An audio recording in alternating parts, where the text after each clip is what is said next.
Hello everyone, how are you doing? This is MD Tech here with another quick tutorial. In today's tutorial, I'm going to show you guys how to automatically clear Chrome browsing data when you're exiting the browser. So this should hopefully be a pretty straightforward process here, guys, and without further ado, let's go ahead and jump right into it.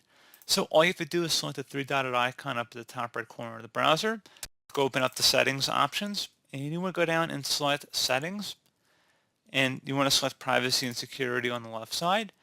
And then where it says cookies and other site data, go ahead and left click on that.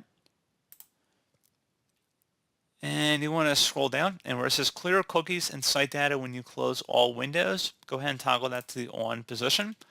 And now you're good to go.